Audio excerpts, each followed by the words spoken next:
கடவுளர் TV நேயர்களுக்கு உங்களின் மருத்துவ சோதரி எஸ்ஆர் சங்கரேஸ்வரியின் அன்பான வணக்கங்கள். ஜூலை மாத பலன்கள். ஜூலை மாதம் அப்படின்னாலே பாருங்கள், ஜூலை 1ஆம் தேதியிலிருந்து 16ஆம் தேதி வரைக்கும் சூரியன் தன்னுடைய காலபுருஷனுக்கு 3ஆம் இடான மிதுனத்தில் இருப்பார், காற்றாட்சியில் இருப்பார். அப்புறம் 16ஆம் தேதியிலிருந்து 31ஆம் தேதி வரைக்கும் காலபுருஷனுக்கு 4ஆம் இடமான தன்னுடைய சூரியனுடைய சிம்ம வீட்டிற்கு 12ஆம் இடான கடகத்தில் தன்னுடைய சஞ்சாரத்தில் இருப்பார். அப்போ இந்த காலகட்டங்களில் எப்படி இருக்கும் அப்படின்னு சொல்லி பார்த்தீங்க அப்படின்னா, கல்வித்துறையில் நிறைய மாற்றங்கள் வரும். புதியதாக அதாவது குடும்பத்திலேருந்து முதல்ல இப்போ தான் படிச்சுட்டு போகிறாங்க அப்படின்னா முதல் பட்டதாரி அப்படிங்கிற ஒரு பட்டம் வாங்குறவங்களுக்கு நம்மளுடைய நல்ல ஒரு அங்கீகாரம் கிடைக்கக்கூடிய வாய்ப்பு, அவங்களுக்கு உண்டான சலுகைகள் சில விஷயங்கள் ஒரு சட்டத்துக்கு கொண்டு வரப்படும். அதே மாதிரி பாருங்கள், விவசாயம் சார்ந்த விஷயங்களில் இந்த நேரங்களில் தான் எந்த பயிர் செஞ்சால் நல்லாயிருக்கும் அப்படிங்கிறத ஆடிப்பட்டம் தேடி விதை அப்படிங்கிற ஒரு பழமொழி இருக்குது. அப்போ இது இந்த ஜூலை மாதம் 16ஆம் தேதிக்கு அப்புறம் ஆடி மாதம் தொடக்கத்தில் இருக்கிறதுனால உங்களுக்கு விவசாயம் சார்ந்த முடிவுகள் எடுக்கிறது, விவசாயம் சார்ந்த விஷயங்களில் புதிய புரட்சியில் ஏற்படுறதுக்கும் இந்த ஜூலை மாதத்தில் வாய்ப்பு அதிகமாக இருக்குது. அப்போ இந்த ஜூலை மாதத்தில் தான் பாருங்கள், நிறைய ஆன்மீக யாத்திரைகள், ஆன்மீக வழிபாடுகள் இதெல்லாம் செல்றதுக்கு வாய்ப்பு ரொம்ப அதிகமாகவே பொதுவாகவே இருக்கும். அப்போ இந்த நாட்களில் ஜூலை மாதத்தில் குரு பகவான் ஆல்ரெடி கடகத்தில் உச்சத்தில் இருக்கார். அப்போ தங்கத்துடைய விலை அதிகமாக உயரக்கூடிய வாய்ப்புகள் அதிகமாகவே இருக்குதும். அதே மாதிரி பாருங்கள், விவசாயிகள் கடன் வாங்கி அதை கட்ட முடியாத சூழல் உருவாகிறதுக்கும் வாய்ப்பு அதிகமாக இருக்குது. இந்த ஜூலை மாதம் முழுவதுமே மழை அதிக அளவில் ஒரு தேவையில்லாத இடத்துல அதிக அளவு பெய்யக்கூடியதாக இருக்கும். பாருங்கள், தேவை இருக்கிற இடத்துல அதிகமாக மழை இல்லாமல் ஒரு வறட்சியை கொடுக்கக்கூடியதாக இந்த ஜூலை மாதம் முழுவதுமே இருக்கும். அப்போ இந்த ஜூலை மாதம் ஆரம்பமே பார்த்திங்கன்னா உங்களுக்கு லக்னம் மீன லக்கணத்தில் தான் உதயமாகுது. ஜூலை மாதமே ஆரம்பமாகுது.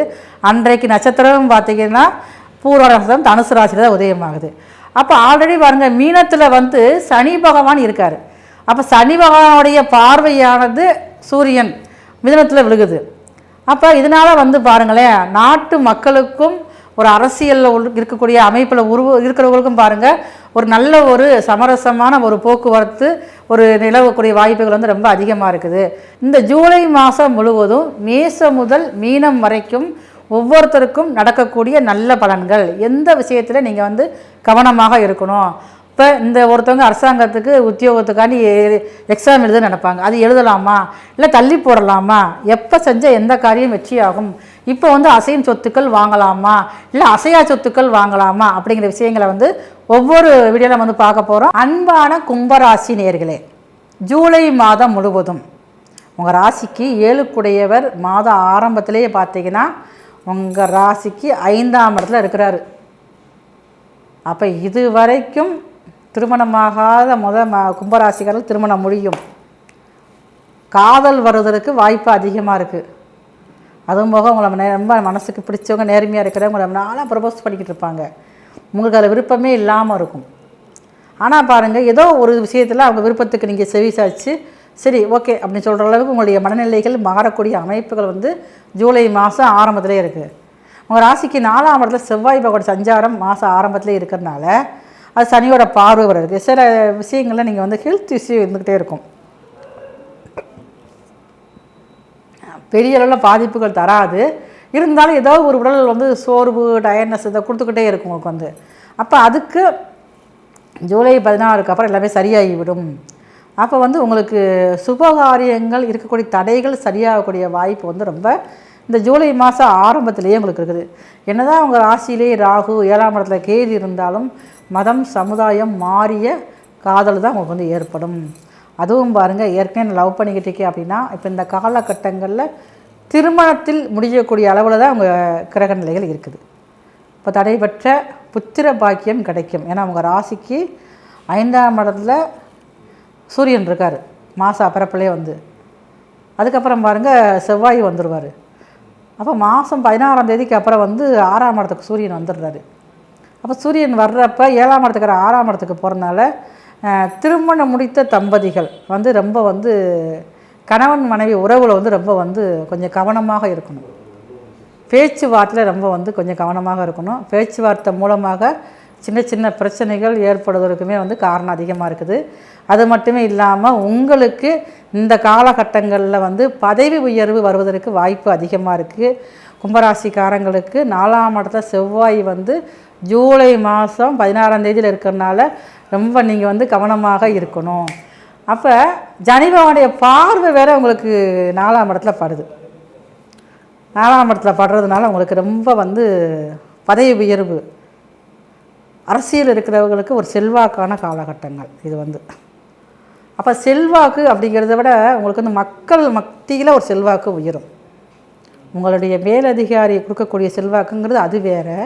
ஆனால் மக்கள் மத்தியில் உங்களுக்கு ஏற்படக்கூடிய செல்வாக்கு அப்படிங்கிறது ரொம்ப வந்து ஒரு பவர்ஃபுல்லானது உங்களுக்கு வந்து இருக்கும். அப்போ இந்த நேரங்களில் தான் நீங்கள் வந்து அரசியல் சார்ந்த விஷயங்களில் ஒரு முக்கியமான முடிவுகள் எடுக்கக்கூடிய நாட்களாக இருக்கும்.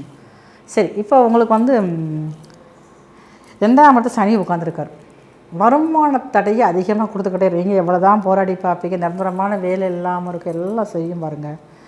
ஆனால் இப்போ இந்த ஜூலை மாதம் 16க்கு அப்புறம் நிரந்தரமான வேலை உருவாகும் உங்களுக்கு வந்து. அந்த வேலையும் பாருங்கள் உங்களுக்கு நீண்ட நாட்களாக நீடித்திருக்கக்கூடிய அளவில் உங்களுக்கு இருக்கும். அப்போ அந்த 2ஆம் இடத்து சனினால் விரய செலவுகள் கொஞ்சம் அதிகரிக்கும். வருமானத்தை தக்க வச்சுக்கவே முடியாது, ரொம்ப விரயங்கள் அதிகரிக்கக்கூடியதாக இருக்குது.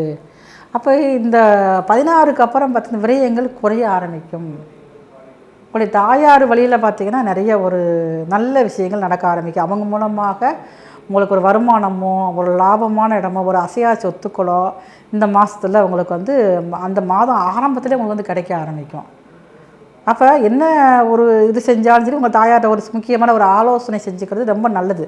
உங்களுக்கு வந்து அவங்களுடைய ஆலோசனைப்படி செய்கிறப்ப தான் உங்களுக்கு மிகப்பெரிய தோல்வி என்பது இல்லாமல் உங்களுக்கு இருக்கும். ஆல்ரெடி பாருங்கள் விரைச்சனி தான். இப்போ இந்த காலகட்டத்தில் நம்ம வீடு கட்டலாமான்னு யோசனை வரும். ஆனால் வீடு கட்டுறதுக்கு தடைகள் அதிகமாக இருக்கும்.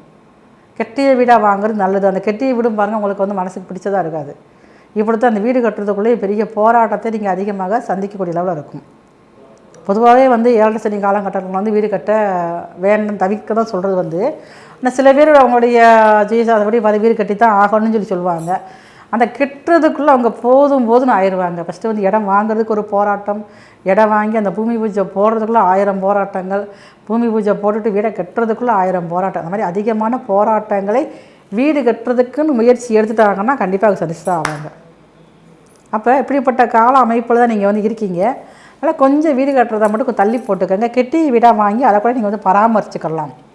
பழைய வீடாக தான் அதை இடிச்சுட்டு கூட புதிய வீடாக கட்டிக்கலாம். முடிச்சு புதிய வீடாக நீங்கள் வானம் தோண்டி கட்டுவது அப்படிங்கிறது வந்து ரொம்பவும் இந்த காலகட்டத்தில் சிறப்பானது கிடையாது. செகண்ட் மேரேஜுக்கு நம்ம பார்த்துக்கிட்டீங்க அப்படின்னா இந்த காலகட்டம் ரொம்ப நல்ல அமைப்பாக இருக்கும் உங்களுக்கு வந்து. அப்போ 2ஆம் தார திருமணம் அப்படிங்கிறது உங்கள் ஜாதகப்படி முதல்ல ஃபெயிலியர் ஆகிடுச்சு அப்படின்னா அதுக்கூட முயற்சி எடுத்திங்கன்னா கண்டிப்பாக நம்மள நடக்கும் உங்களுக்கு வந்து. இப்போ எதிரிகள் பிரச்சனைகள் உங்களுக்கு கொஞ்சம் கொஞ்சமாக குறைய ஆரம்பிக்கும். செவ்வாய் பகவான் இந்த மாதம் ஆரம்பத்திலே பார்த்திங்கன்னா உங்கள் ராசிக்கு 4ஆம் இடத்துல இருக்கார். 4ஆம் இடத்துல இருக்கக்கூடிய செவ்வாய் பகவானை வந்து உங்கள் ராசிக்கு 7ஆம் இடத்தை பார்க்குறதுனால எதிரிகளுடைய ஸ்தானம் வந்து கொஞ்சம் வலு இழுக்கும். வலு இல்லாமல் இருப்பாங்க. உங்கள்கிட்ட ஒதுங்கி போகக்கூடிய சூழல் அதிகமாக இருக்குது. ஆனால் கொஞ்சம் கடன் பிரச்சனைகள் மேலும் மேலும் உங்களுக்கு வந்து கடனாளி ஆக்கிக்கிட்டே இருக்கும். அதில் அப்படியே நீங்கள் ரொம்ப வந்து கவனமாக இருக்கணும். மேலும் மேலும் புதிய கடன் வாங்குறத ஃபஸ்ட்டு முதல்ல நீங்கள் வந்து குறைச்சிருங்க. புதிய கடன் வாங்காதீங்க.